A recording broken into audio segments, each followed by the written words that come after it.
আসসালামু আলাইকুম প্রিয় দর্শক, আশা করি সকলে ভালো আছেন। যে যেখান থেকে আজকের ভিডিওটি দেখতেছেন সবাইকে স্বাগত জানাচ্ছি আমাদের নতুন আরেকটি ভিডিওতে। প্রিয় দর্শক, আমি ইঞ্জিনিয়ার খোরশেদ আছি আপনাদের সাথে। প্রিয় দর্শক, এটি একটি 3 তলা বাড়ি। প্রজেক্টটি নির্মিত হচ্ছে কাপাসিয়া, এটি হচ্ছে গাজীপুর। সো আমরা প্রজেক্টটি ডিজাইন করেছিলাম আরও 3 মাস আগে। সো এই মুহূর্তে কলাম পর্যন্ত কাজ হয়েছে এবং কাজের কোয়ালিটি যথেষ্ট ভালো। আমরা কলামগুলো হাফ হাফ করে ঢালাই করছিলাম এবং হচ্ছে কলামের সারফেসগুলো খুবই ভালো আসছে। যেটা আপনারা দেখতেই পাচ্ছেন, কলামের সারফেসগুলো খুবই ভালো আসছে। অনেক সময় আমরা দেখি যে কলামগুলো ঢালাই করার পরে এগুলোতে প্রচুর পরিমাণে হানিকম্ব আসে।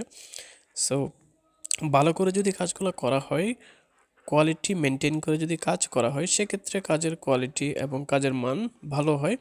এবং হচ্ছে আপনাদের যথেষ্ট পরিমাণে কলামগুলো কিউরিং করতে হবে, যেমনটা এখানে আপনারা দেখতে পাচ্ছেন যে আমরা এখানে চট পেঁচিয়ে কলামগুলো কিউরিং করতেছি। সো এই জিনিসগুলো আপনারা খুব ভালোভাবে খেয়াল করবেন। কলামে সচরাচর এমনি নর্মালি পানি দিলে সেটা প্রপারলি কিউরিং হয় না।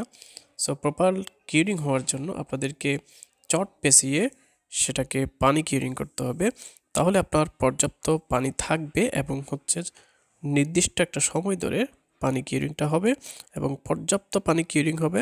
একটা বিষয় খেয়াল রাখবেন, যদি প্রপার কিউরিং না হয় সেক্ষেত্রে কলামে স্ট্রেন প্রপারলি আসবে না। ধন্যবাদ।